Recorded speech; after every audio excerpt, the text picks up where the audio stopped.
Welcome to In Conversation with myself, Richard Watts. I'm delighted to be joined by Sudip Bhaduri, Alex Wood, Neil King, John Shepherd and Phil Withers to talk about their first 5 sporting moments. And Sudip will get us underway. Absolutely. So, FA Cup final, 1977, my very first trip to Wembley to watch my beloved Manchester United play the almighty Liverpool, who were on course for doing the treble that year. And Tommy Docherty had taken this young team from Division 2 to Division 1 playing 4-2-4. And we were up against Keegan, Highway, Hughes, Kennedy. And Stuart Pearson and Lou Macari, or Jimmy Greenough, scored the winning goals, 2-1. And that was my very, very first live Wembley experience, seeing my team win the FA Cup and stopping Liverpool from getting the treble. And I've still got the Matchday magazine, which is a green cover with the FA Cup logo on. 1979, March the 31st, my very first trip to Aintree to watch my very first Grand National. And I was brought up with Red Rum, Gay Trip and all those famous horses. So a couple of medical student friends of mine and myself went. I've never betted ever in my life before. So I put £25 on a horse called Rubstick, which was at 25-1, and it won. And I was actually at the winning post with all these spectators, and I just shouted, yeah! And I won £250. So it was a cool moment watching I've never been to a Grand National since, but there were people around me saying, "Oh, well done, lad, well done, lad." It was like a camaraderie amongst all the spectators. The runner-up was a horse called Zongalera. I remember it well. It was a sunny day, and these 3 medical students, including me, had just literally rammed the betting shop and won lots of money between us. So it was in the days before they softened it up as well, didn't it? Wasn't it? Did you walk the course beforehand? Yes, we did. Yeah, we went all around the Chair Beaches Brook. It's a really good tour. It was a beautiful day. The ground was firm, and Rubstick, I remember the jockey was wearing light blue colours, and it won. And I let rip 4-letter words expressing my joy. It was great. 1981, 20th of July, 1981. I was doing my medical student year. I was in my 4th year, and me and my mate went to Leeds to watch day 4 of England against Australia at Hingley. England already were 1-0 down in the Ashes. Ian Botham was sacked, and we were following on in this game against Australia, and we saw Ian Botham smash 149. And they turned it around on the final day and we won. But I was there to see Ian Botham not only change the nature of the game, but change the nature of the series. And England went on to win the Ashes 3-1. And that was Botham's Ashes. I was there on the same day. Yeah, mate. Amazing. I mean, for me, it was the person who got it going was Graham Dilley initially. It was. Because he started smashing it about, didn't he, before both of them really got going? Correct, and he was the perfect form. Nobody knew Dilley's all-round ability, but here we go. He scored 53 in no time. He smashed Lilly and Oldham all over the place. But it was Botham, and I was sitting behind the bowler's arms, and when he smashed that 6 into the sweet stand, we saw the ball rammed into the sweet stand and ram out and go towards the spectators. It was an amazing... Ian Botham was a man transformed. 1983, great sporting moment.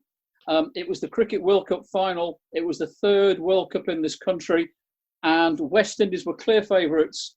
And it was during my medical school finals, and we had a weekend off. So my dad got 4 tickets to watch India against West Indies. So David against Goliath. India had no chance of winning. Absolutely no chance. They were written off. Yet they beat England in the semi-final at Old Trafford, which rustled a few feathers. And, well, hang on, they've just beaten the hosts, England, convincingly. Don't write them off. West Indies restricted them to 183 all out, and I thought, the game over. And these West Indies supporters behind me were shouting, "Richards, Greenwich, yeah, yeah, yeah." And I thought, come on, in India, do something. And then miraculously, Vivian Richards, who was just carting forward all over the place, suddenly he skied a hook shot, and Kapil Dev, the captain, caught this catch. And then suddenly from 54 for 1, they collapsed to 61 for 5. and then West Indies were all up 140. So literally, I stood up to these West Indies supporters, and I went, "In your face, mate!" You know, we could in a football match. Cricket, it's all friendly, but they were so quiet. At the end, the West Indies fans behind us looked like gargoyles, and that was arguably the greatest upset in the history of cricket. Nobody expected India to beat the almighty West Indies. My final sporting moment, again, it's cricket, and it was July 23rd, 2017. It was the Women's World Cup final in this country, and my fiancée, Kate, who's not a cricket fan, said she'd join me to watch England against India at Lord's, and it was a full house for a women's cricket final. It was a really electric atmosphere, and India were clear favourites. Heather Knight was captain of England, still is, and Kate, my beloved wife, said she'd go with the flow. And England made only 225 off 50 overs. Was it enough? It was a full house. India was struggling, 100 odd for no wicket, 120 for one, 191 for three. They wanted only 36 to win with 8 overs, easy peasy. Step forward, England women's fast bowler, Ania Shrubsole, who's built like a powerhouse, and she grabbed 6 wickets for 20 runs in 4 overs, and England won by 11 runs. I thought, this is just as big as India beating West Indies, but England did it against the odds, full house, global audience, and they beat India when India was strolling. So I would say they were just gripping moments in my life. If I had to choose one of them, in terms of just the sheer spectacle, I'd choose Ian Botham's majestic knock against the Aussies, because it was an Ashes match and nobody expected England to win. In fact, Dennis in Rodney Marsh put a wager that England were 100 to 1 to win, and they put a wager that they'd win. And they weren't very popular with the Australian fans, and they won. They won about £2,000, I think. Okay, Alex, off you go. Okay, so I'm going to start with the sport of rugby league. Massive Hull FC fan, black and whites. One of the greatest sporting rivalries ever with our local rivals, Hull KR. Some say the only true derby, as they're both from the same city, but that's another day. That's another debate for another day. So, anyone who knows the sport of rugby league knows that Hull FC had one of the greatest hoodoos that exist in sports, right? They've won the Challenge Cup, yeah, but they've never ever won it at Wembley, right? Now, in my lifetime, they won it in 2005. Great final, but it wasn't at Wembley, right? So we finally broke that hoodoo in 2016, and I always promised myself I'd be there when we broke that hoodoo. Now, unfortunately, I say unfortunately, I was on holiday with my fiancée, Sarah, and we had a lovely time, great holiday. It was in Sorrento, and I managed to find this one bar in the whole of Sorrento that would show it for me. I had to beg, steal, borrow, and ask every bar in Sorrento to show it. And this one couple had this tiny little shack. It was maybe 15 seats, and I was literally the only one watching it, apart from this other couple from West Yorkshire. Now, the final itself, agony to ecstasy. We were 10-0 down playing Warrington with 20 minutes to go. Now, Warrington, probably a better side on paper. But I think it was just written in the stars. We scored 2, I'd say, rather jammy tries. And we won the game 12-10. And the feeling of breaking that hoodoo and witnessing that moment in rugby league history is up there in my sporting moments. And the actual moment I realised we'd won is when we were 12-10 up and Warrington had a minute left and they were going up our end. And Ben Curry, one of the Warrington players, was through in the stick. For all of the money, he was going to score that try and break Hull FC's hearts. But Hull FC stalwart, Annie Houghton, made the most magnificent tackle you will ever seen. It's gone down in the history books as tackle 52, as it was his 52nd tackle in 80 minutes of rugby league. Absolutely fantastic. He ripped the ball from Ben Curry's grasp, literally 1 metre from the line. He dropped the ball, knock on was given, and the Challenge Cup was finally in Hull FC's arms.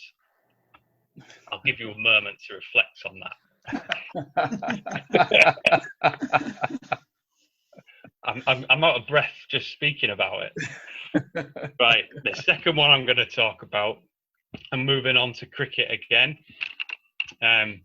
Now, for those of you who witnessed the super over in the Cricket World Cup last year will know that it is one of the most magnificent sporting events ever. Yeah. So basically, after 50 overs each in the World Cup final, England and New Zealand could not be separated. New Zealand had set a rather what I thought was a modest total, and I thought England would stroll it, to be honest. But the pitch had a bit in it for the bowlers, and England had toppled to about 4 or 5 down, playing the way that they had played that whole tournament, playing freely, playing shots. But unfortunately, the wickets just kept tumbling at intervals. So it came to the crease, Josh Buttler and Ben Stokes. Now, they batted almost all the innings. Well, Stokes certainly did, but Buttler fell about 10, 15 overs short of that. But they gritted it out. They were scoring four and over, the odd boundary here or there. But it seemed for all love of the money that New Zealand were going to do it and defend the total. And then in the last few overs, Stokes let rip and he started it in sixes. There was one rather contentious moment when Stokes hit the ball to the boundary and the New Zealand fielder picked it up, threw it in. And as Stokes was gasping to get back for the second run, the ball caraded off his bat. And with all the pace on the ball, it actually flew all the way to the boundary. Now, according to the rules, that should have been given as a 5.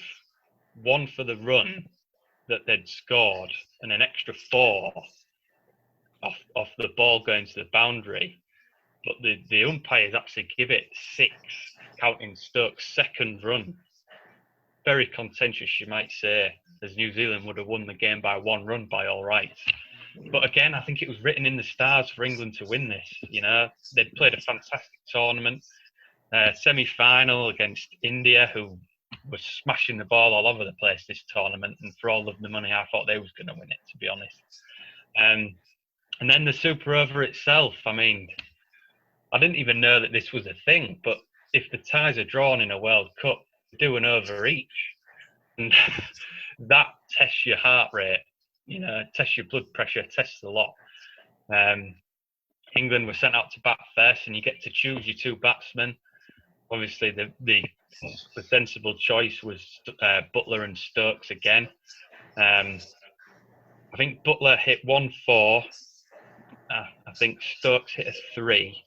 I think they scored 15 in the over.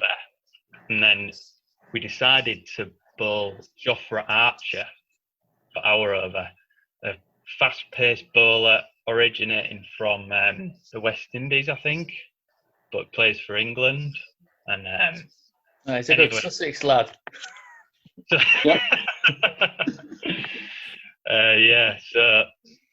So anyway, I think off the second ball of the New Zealand super over, they smashed it for 6, and my heart sank because I thought the pressure's right on. No, that was it. The first ball, Archer bowled a no ball, essentially a free run to the Kiwis.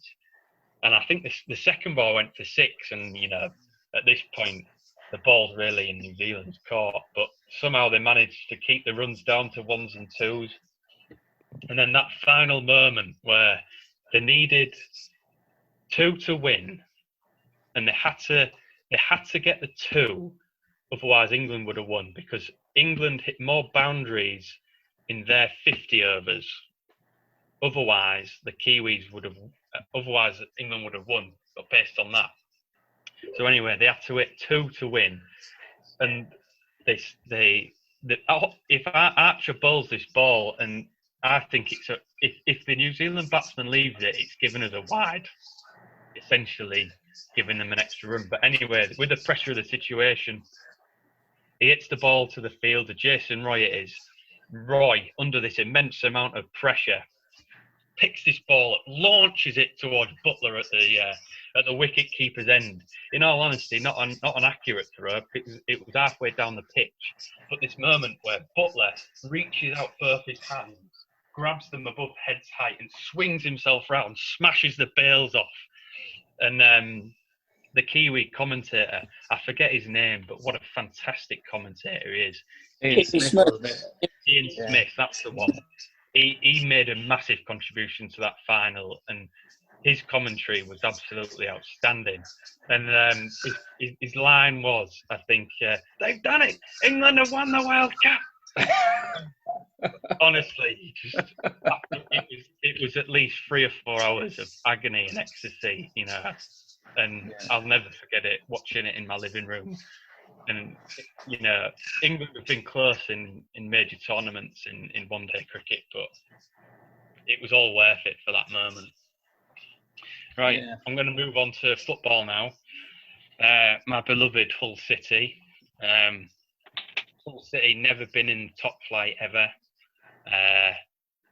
And, you know, in the early 2000s, they started rocketing up the league. When I first started supporting Hull City, they was in the old the old Division 3. Well, that's known as League 2 today. So effectively, Hull were in League 2 when I first started supporting them at Boothry Park.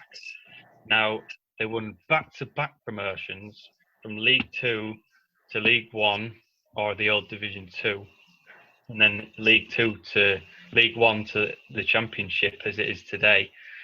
Struggled in that league. But eventually, under the guidance of Phil Brown, managing us in the Championship, we go to Wembley for the first ever time, and one of the greatest ever goals at Wembley is Dean Windas's volley in the 36th minute of this final. Fraser Campbell picks up the ball on the edge of the Bristol City box, beats 2 players, launches this perfect chip towards Windass, who's waiting on the edge of the area, pulls back his right peg, launches it, boom, right into the back of the net. Bristol City keeper had no chance. And I remember 10 minutes before half time, I saw my cousin in the stands at half time for a pint, and he said, "This is over now. There's no way Bristol City are getting into this." And they had a couple of chances, but our defence was just stalwart. And I'll never forget that moment, promoted to the Premier League for the first time, tears running down my face. Just absolute fantastic. I'm also going to mention the first Premier League game as well. That's my 4th moment. Now, in the Championship the season previous, we'd never come from behind to win. And moving into the Premier League, I thought that was going to be a difficult skill to overcome, because we're going to have to win some games from behind to stay in the league. And the first game of the season, we went behind to Fulham, and it was I think it was a Jimmy Bullard cross, and Ki Sung Young got this glancing header past our keeper, Bo Mile, I think it was. And we was 1 down, and I thought, that's it, first game of the season, we're beaten. Now, anyway, Giovanni, our wonder kid Brazilian, who we signed from Man City at the start of the season, he picks up the ball about 25, 30 yards from goal, turns on a sixpence, runs towards the Fulham defence, and they just back off because of his pace and skill. He launches this left foot strike into the bottom corner of the Fulham goal. 1-1, unbelievable, absolute joyous scenes. I thought, we're going to come from behind and win. Paul Konchesky, the Fulham left back, is messing about with it in his own half. Craig Fagan, quite a nippy little player, nicks it off him, rolls it to Caleb Folan, bang, 2-1, come on! Unbelievable. We'd come from behind to win our first Premier League game. Could not believe it. Right, my final moment is not a personal victory as such. It's again cricket, and it's again the Ashes. It's in 2005, the second Ashes test. England had lost the first test convincingly to the Aussies. A series in which Glenn McGrath has said England are going to lose this 5-0. And for all love and the money, it seems to be on, because they got absolutely trounced. England was skittled out in their first innings for under 100, and the papers had written us off already. Now, the second Ashes test, they put up a fight. Flintoff, Harmison, Hoggard, Simon Jones, great bowling attack, ripping through the Aussies. Flintoff scoring runs, Peterson scoring runs, Trescothick scoring runs. And it was advantage England after the first innings. Australia then, England scored a modest 180 odd in their second innings, setting Australia something like 280-ish to win. And the wickets started falling, and it looked like England was on course sailing to victory in the second test. Now, Shane Warne batting at number 9, put up a bit of a fight, got a 30 or a 40, I think, took Australia to within about 100. Brett Lee, Michael Kasparovich batting 10 and 11. What a rear guard, scoring runs, put England right to the sword. And it came down to Australia, needing 3 runs to win, just 2 to draw. And Flintoff, there was one moment where I think Harmison bowled a ball, and Kasparovich or Lee launched it to Simon Jones at third man. Third man. A rather simple catch, but under the pressure dropped it. And at this point, we thought game's over. So anyway, Flintoff bowls the next over, or the subsequent over. And it was a rather tame delivery that ended up getting Kasparovich out. He nicked it off his leg side to the keeper, and it really was a soft way to go. But ultimately, with getting to within 3 runs, the Australian batsman Lee and Kasparovich were devastated. And I think for me, this is the greatest moment of sportsmanship I've ever seen. Flintoff goes straight to Lee and shakes his hand, and it's captured by the cameras. He actually later admitted that Harmison went over first to shake his hand, but the cameras didn't catch it. But anyway, this moment of sporting brilliance where Flintoff goes and shakes his hand, and apparently he quoted it and he said, "I said to Brett, it's 1-1 now, mate." And England went on to win that Ashes in a rather historic series, first time they've won in many, many, many years. But I'll always remember that moment. Flintoff is a proper sportsman, give it his everything, but at the end of the day, he said he shook the opponent's hand first, then he celebrated, and I thought that what a way to battle that is. Ultimate respect, and I'll never forget that sporting moment. Yeah, I think if I remember rightly, it should have been given not out, because Kasparovich had taken his hand off the bat, hadn't he? And that's not out. It was Steve Harmison who got the wicket, not Flintoff. Steve Harmison, was it? Oh, it was Flintoff that walked over to him, wasn't it? Yeah, it was a rather soft delivery, really, wasn't it? That was a great series, that though, wasn't it? Yeah, unbelievable. Yeah, Peterson, Flintoff, Harmison, Hoggard, Vaughan, and Australia, McGrath, Lee, Ponting, the famous run out. Oh, yeah, that was superb, that, yeah. Gary Pratt won it, the subfielder. Yeah, that's right. Oh, yeah. Yeah, what a series. It had everything. The biggest mistake the ECB did the year after was to give Flintoff the captaincy, which was one of the worst decisions of all time. And he was captaining England against Australia Down Under, and we were hammered. Absolutely, and I think that was one of the worst decisions Flintoff was involved in ever in his English career. he went out of control. He ruined the World Cup and all sorts, didn't he? He did all sorts of funny things. So, yeah, leader, but not a captain. Not a captain. No, he should never be made captain. Like Ian Botham should never be made captain against Australia. If Flintoff had stood down and gave it to somebody else, then England could have had a chance. But no, 2005 was. I remember it so well. It was like Silver Jubilee all over again. The whole country was to a standstill. The turnstiles were packed. The queues to get tickets were packed, especially at Old Trafford. You couldn't get in on the final day. Yeah, and England could have won that. Right round the stadium. Well, McGrath and Lee batted out the last hour and held for a draw. But England should have won that. That's when Vaughan scored 154 in the first innings. So it's probably the greatest Ashes series, bigger than Botham's, I think.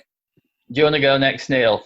The first one, because I like my boxing, it's got to be Muhammad Ali. And the one for me was the fight in 1974 against George Foreman, the Rumble in the Jungle. Notable not particularly for the brilliance of the fight itself, but just for what happened in the run-up and what happened in the ring. Ali was slightly out of form at the time. His training wasn't going very well. He decided to go to Africa very, very early. The fight was held in Zaire. He actually built up a massive storm of support in terms of the African people. They went mad for him. But as I say, he was out of condition when he went in. He was up against an undefeated George Foreman, probably the biggest puncher the world's seen, and going in, as I say, slightly out of form. He got in the ring. First couple of rounds, it looked like a complete and utter disaster. He basically laid on the ropes like a punch bag and let Foreman just let rip at him. He was guarding himself, but it didn't look good.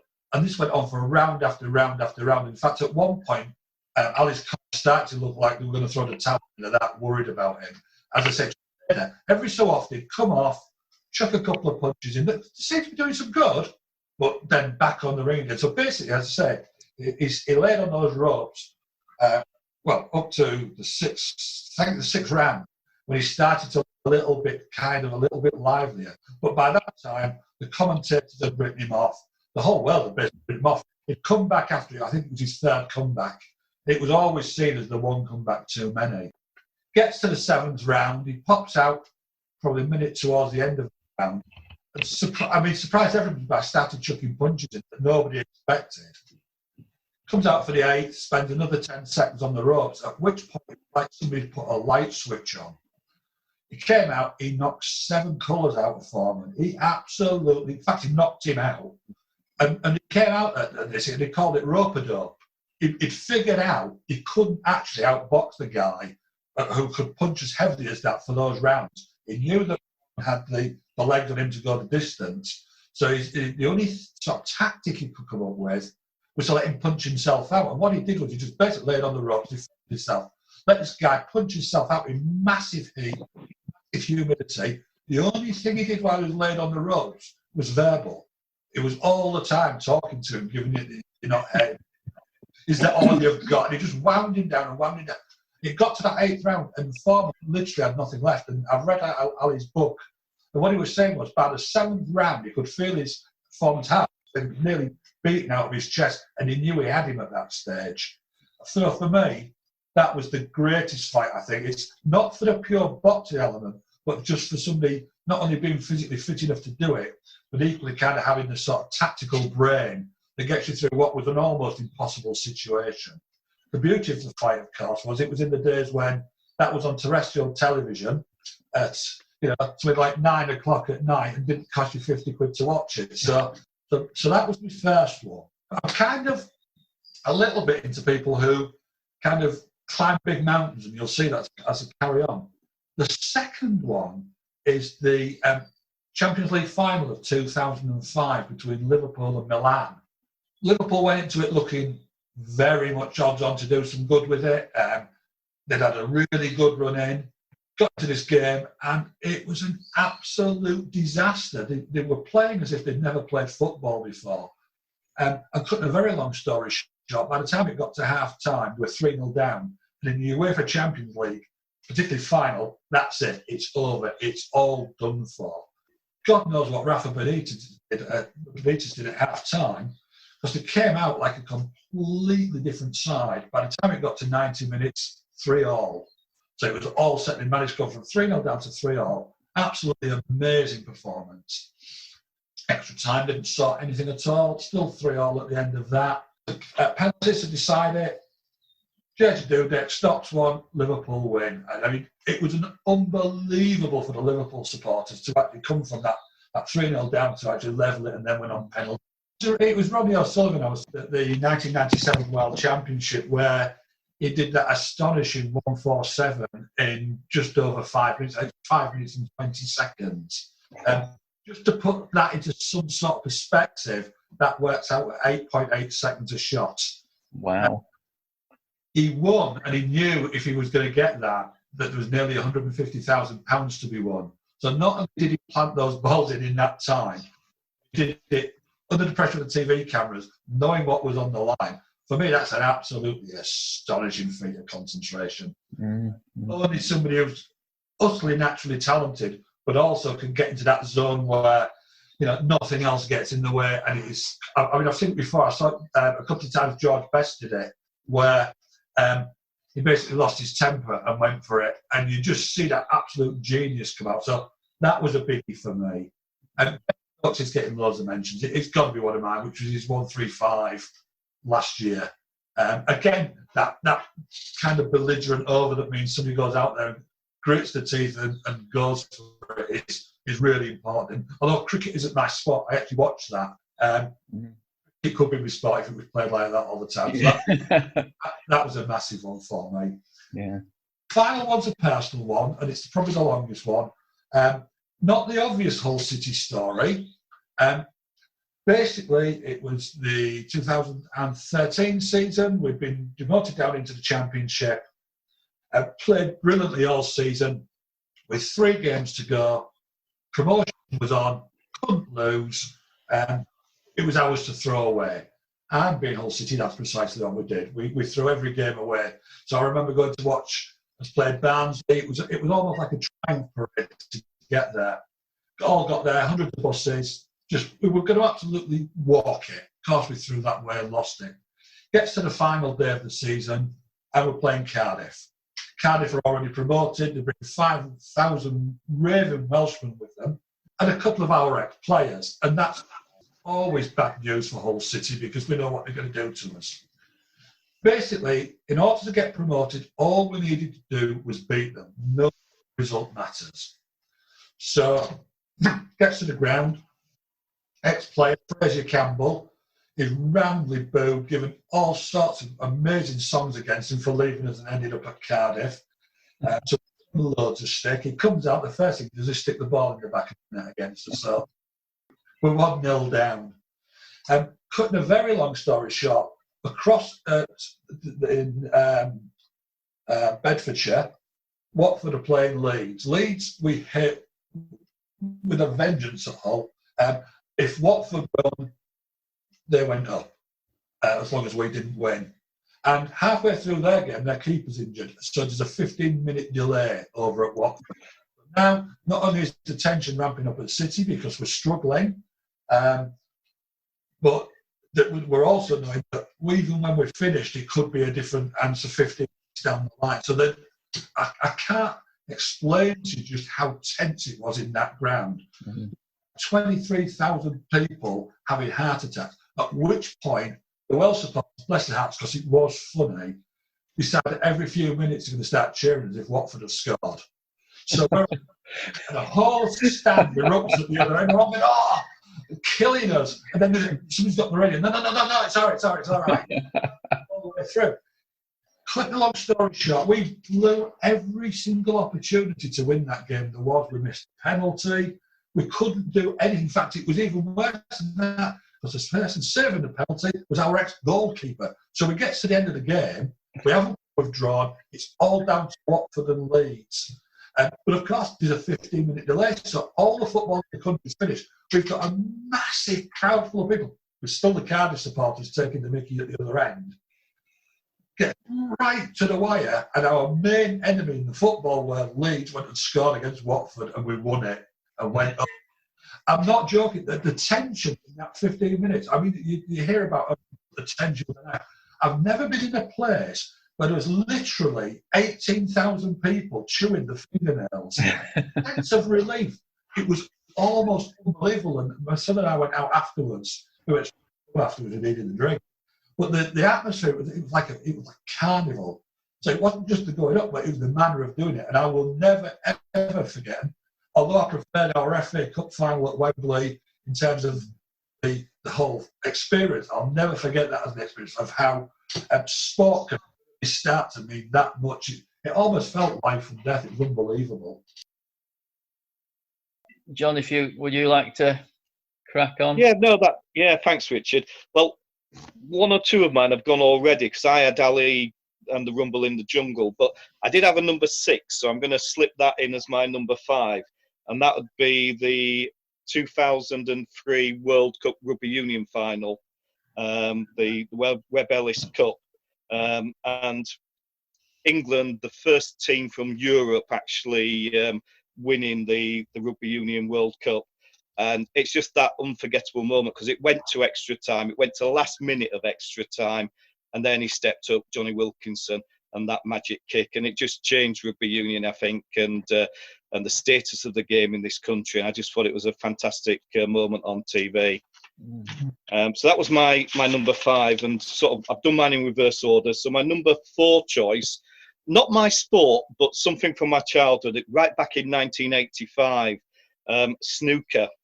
And it was Dennis Taylor against Steve Davis. Steve Davis was the number 1 player, won it something like 4 times over the previous years, and it was on.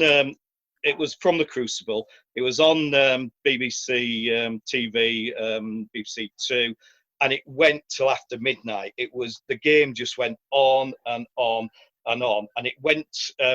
Davis was leading something like 7-0 after the first session, and it looked like he was just going to romp to another final victory.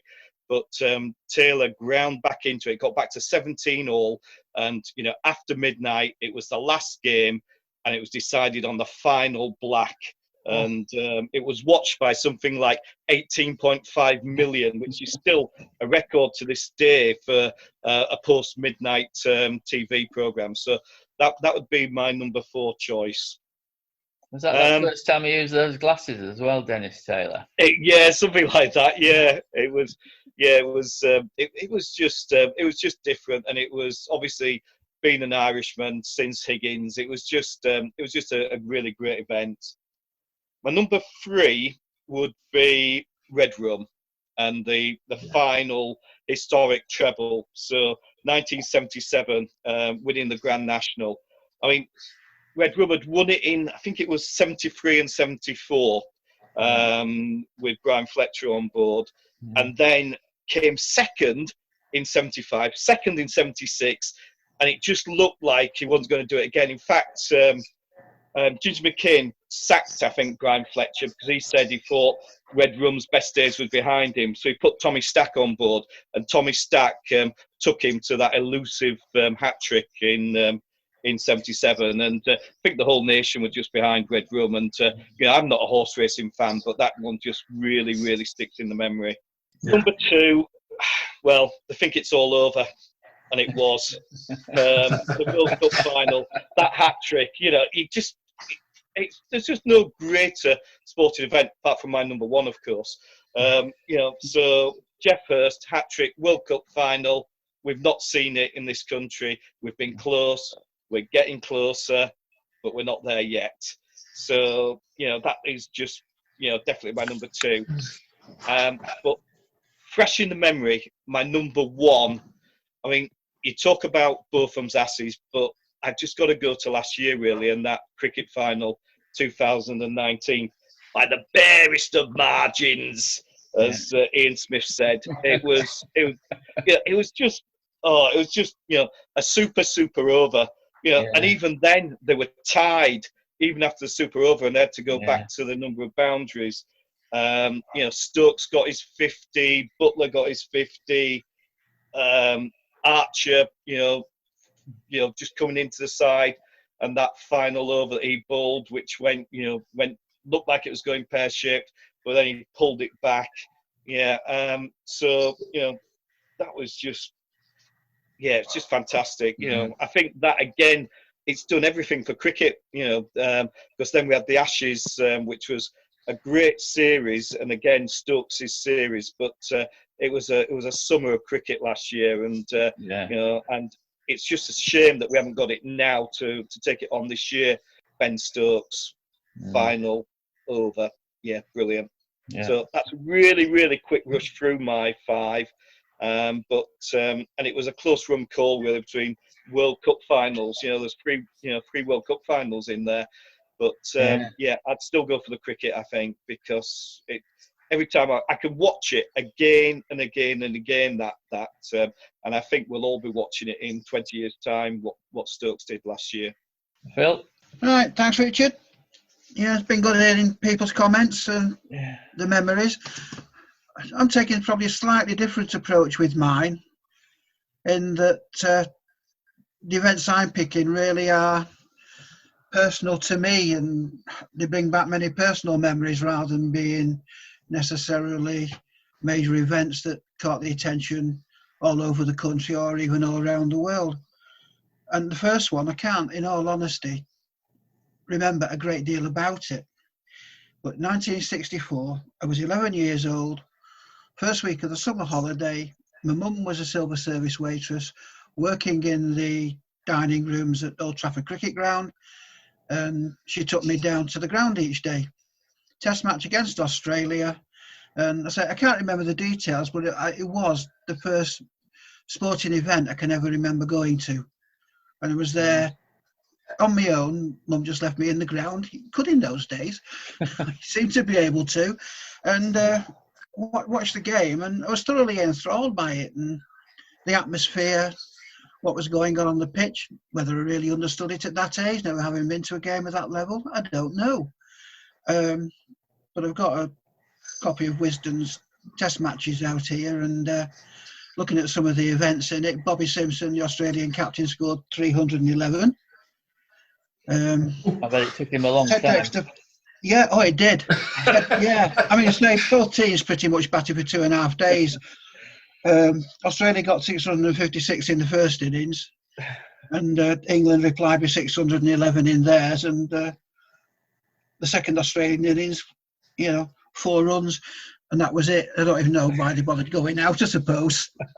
In those days you had to, it wasn't 6:30. You had to go out and bowl an over.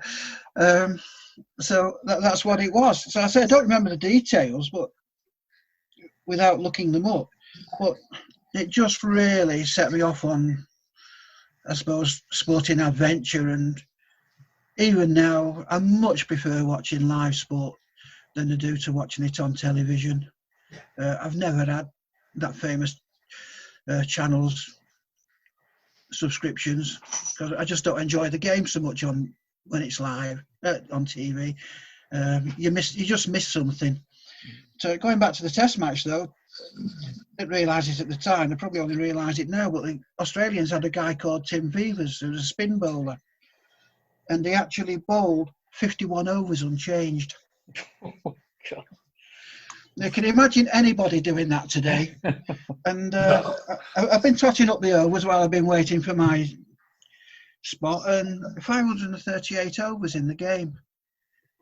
Wow. 5 days. Wow. And again, do you actually see anybody ever getting to bowl that many overs these days? If they think they're doing 80 a day, they think they're being hard done to. Yeah. Just incredible. It was a different time, different era. The game's totally different now to what it was then. And I suppose we could have a show just arguing the merits of a lot of sports. Were they better in the good old days?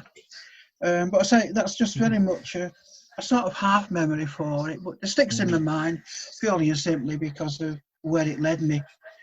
The next game, we're on with football, and the next 4 events are football. 1968 European Cup final at Wembley. Manchester United 4, Benfica 1. I was a Manchester lad, and I used to watch both United and City. Some great players in both sides, didn't travel away, so was quite happy to watch them both at home on alternate weekends. But the game at Wembley, midweek match, and I was 16 years old, was in school, got a ticket, and local council said, well, the director of education should say, said, even if you got a ticket, you can't go to the game. There were an awful lot of grannies died that week in Manchester. I don't know how many people were off for the funeral, but there are an awful lot of dead grannies. God bless them. But the game itself, first trip to Wembley, game on the floodlights, and I'm still a sucker for a floodlit match. I think it just has that little bit more atmosphere than a game played in daylight for some reason. So I was a sucker for it. Not sure who was favourites to win, but emotionally, I think so many people wanted Manchester United to win it. 10 years earlier, there'd been the Munich air crash. They'd lost a number of players, sadly, in that. Some of the players survived, were in the Wembley team, people like Bill Fuchs and Bobby Charlton. And so a lot of emotion there on the game. Charlton put United ahead 1-0. I'm not so sure anybody was quite sure how he'd scored it, because it was a header. And he wasn't known for scoring headers. His head was only known for his little comb over, really. But he put them ahead. Benfica equalised, and then the last minute, Eusebio, one of the top strikers in the world at the time, goes through one-on-one on Alex Stepney. And I closed my eyes because I just thought, it's over. He's not going to miss. And they sort of groaned from the crowd, and sigh of relief from one end. And I opened my eyes, and there's Stepney staggering backwards with the ball clutched to his stomach. And Eusebio just belted it straight at him. Whether he thought he'd move out of the way or not, I don't know. He dived for it. He stood his ground, and he took it. And that took the game into extra time. Charlton scored. No, I can't remember who got the second goal now. But Brian Kidd certainly got the third goal. No, George Best got one. I think George Best got the second. Brian Kidd got the third. Charlton wrapped it up with a fourth goal. 4-1 to United. And it just meant so much to the whole city, I think. Probably even to City fans. It's just a great night. Very emotional. Good coach journey home. Can't say we were on the beers when I was 16 years old, but certainly plenty of it flying around on the coach. But yeah, one never to forget. Game number 3, back 2 years later. I'd actually fallen out with, back at Wembley 2 years later, I'd actually fallen out with football at the top level and was watching non-league football with Macclesfield Town. I had family in Macclesfield, so we used to go over there most weekends to visit. We started going to watch the Silkmen, and 68-69 was the first season of the Northern Premier League, and they won that. The following season was the first season of the FA Trophy. And were they arrogant? I don't know. But the attitude of the club was, we're going to retain the title, and we're going to be the first winners of the FA Trophy. We're going to do the double. And they did. They won the league on the last day on goal difference. But the trip to Wembley is the match I'm going to talk about. The final 2-0 against Telford United, who really were the favourites. Southern League side, a couple of Wolverhampton Wanderers players, Murray and Ron Flowers, and an ex-Northern Ireland goalkeeper Andy Irving. And I say, Telford were the better team to start with. They were the clear favourites. But Macclesfield actually stunned them by taking the lead. Good goal. We'd been a little bit under it, and I remember watching Merrick Caulfield going down the right-hand touchline. I was thinking, we're going to score from this. You know, just one of those feelings that you have. We're going to score from this. He knocked the ball across, and Davy Lyon smacked it in from about 18 yards. He gave the goalkeeper no chance, so 1-0 to Macclesfield. End to end, good game of football. Going to the second half, Telford trying to get themselves back into the game. And then Davy Lyon scored the first goal, plays Brian Fiddler in. He was a real character, Fiddler. Excellent striker. One-on-one with the keeper. And unlike Eusebio, a couple of years early at Wembley, Fiddler wasn't going to make any mistake. He lobbed the keeper. Made it 2-0. Jumped over the barriers. Arms up, taking the cheers from the fans. Get a booking these days, of course. But they didn't bother so much in those days. And his attitude was, well, if it makes the fans happy, I'm happy to do it. And I was actually going off to collect my medal anyway at that point. What was the sort of attendance in that one? It's 27,000, which it was good. It was the first time. Telford were a big club, reputation they had for a long time, really, big spenders. But I think, Richard, over recent years, it's gone wrong for them. It's, but yeah, it was an enjoyable day. The trip down was memorable. My uncle was never a football fan at all, but his brother hired out executive cars. So he said, you can have one to go down to Wembley. So we all piled into this car. I can't remember what it was. What a pile of junk. It just about got us home in the end. But we ended up stopping at, I think it was Newport Pagnell, try and top it up with water and what have you. And we got a drink and walked in there. And first song we heard play was Norman Green, Spirit in the Sky. So it's going to bring back a lot of memories. That the song always does, brings back that day without any doubt. But yeah, I went down with my cousin, my dad, my uncle. Dad and uncle both long dead now, unfortunately.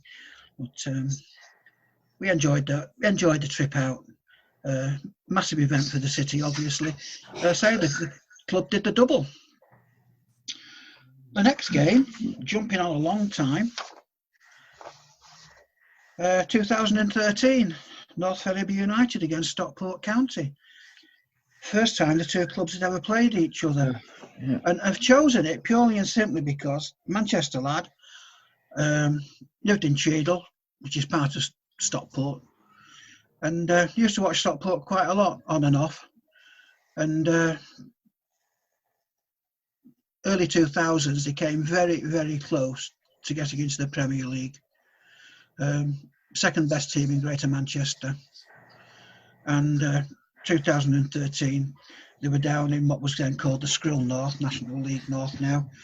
And they were playing Ferriby. They'd had such a big fall in county. Ferriby had still a village team. Much as we loved them, we could never get away from that fact. There we were going to Stockport County. And that season, pre-season, that was the first fixture I looked for on the fixture list. I thought, that is one game I am definitely not missing. I'm going to go there, going to go into the ground with Ferriby, and I'm just going to enjoy the experience. So very much a personal thing, that one. But Ferriby won it 2-1. Actually, absolutely stunned Stockport and their supporters. Ferriby were more committed for it. Ant Wilson scored twice. Stockport pulled one back late on to make it 2-1, but they couldn't get the second goal. Ferriby, as they often did, and had the reputation for it, they just battled it out and won the game. But I say, the result was great. However good the game was, it didn't really matter. It wasn't the actual match that mattered for me on that one. It was just being there and going in there. Ferriby fan and going into a ground for a club that could have been in the Premier League. And it shows how quickly fortunes can change in sport. Yeah. You can go for nothing, from very little to almost the top level. And then you can be at the very, very top level, the elite level, and end up crashing down. And we've seen that happen so many times with clubs. But just a very memorable and personal event for me.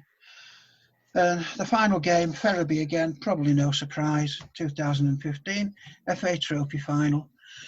And again, personal because of my involvement with Ferriby, but it also brought my non-league journey round, if you like, full circle.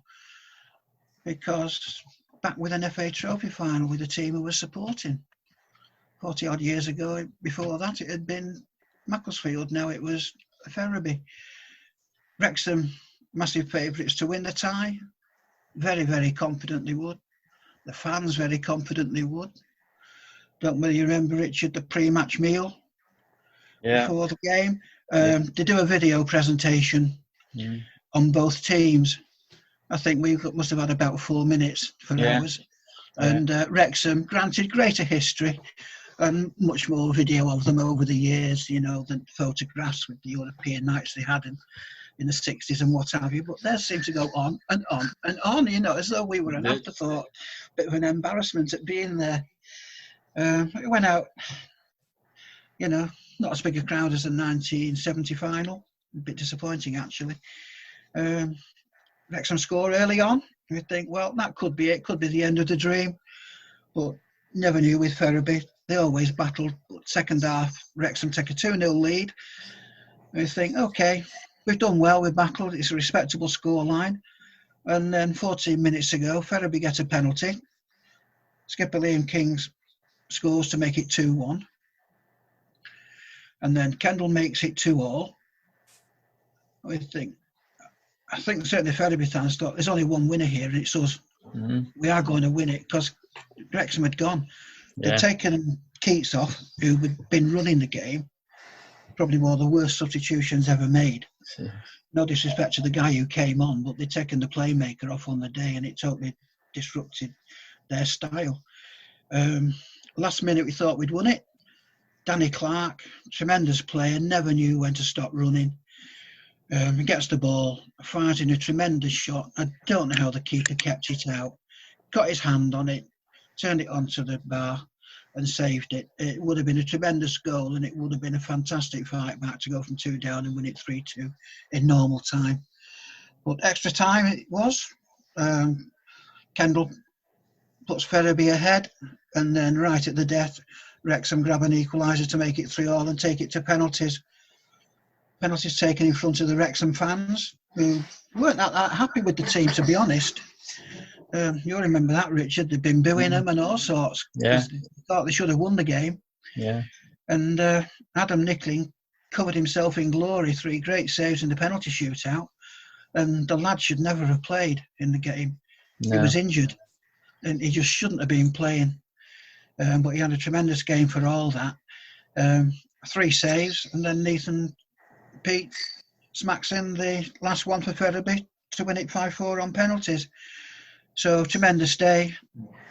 I was a press officer, and I'd got my laptop up there in the Royal Box and trying to write a press report, and I couldn't do it. I couldn't see the screen because I got tears in my eyes.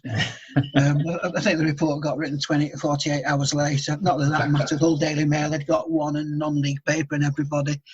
Ferriby fans had been listening to it on the radio. Guernsey covered himself in glory. Even my wife Dawn was sitting listening to it at home. She wasn't a football fan, still isn't really, but she's happy for me to go out and do it. But even she got caught up with the excitement on the day. So they're my 5 events. Well, thanks to everyone for sharing those memories with us. There's barely time for me to go through my 5, but for what it's worth, I would have chosen the night of the 2012 Olympics athletics, the Saturday night special, which saw gold medals for Jess Ennis, Greg Rutherford, the long jumper, and Mo Farah in the 10,000 metres. My 4th would have been Red Rum's first Grand National victory. What a tremendous race against that great Australian chaser, Crisp. Crisp, who was anchored by 12 stone, made virtually all the running. He was still 30 lengths clear at the last. And even at the elbow still held a 10-length lead, but Red Rum was finishing like a train under his lightweight and went on for a fantastic victory right on the line, and the rest, as they say, was history. Next, I would have 2 from the same game. It's that 1981 test at Headingley.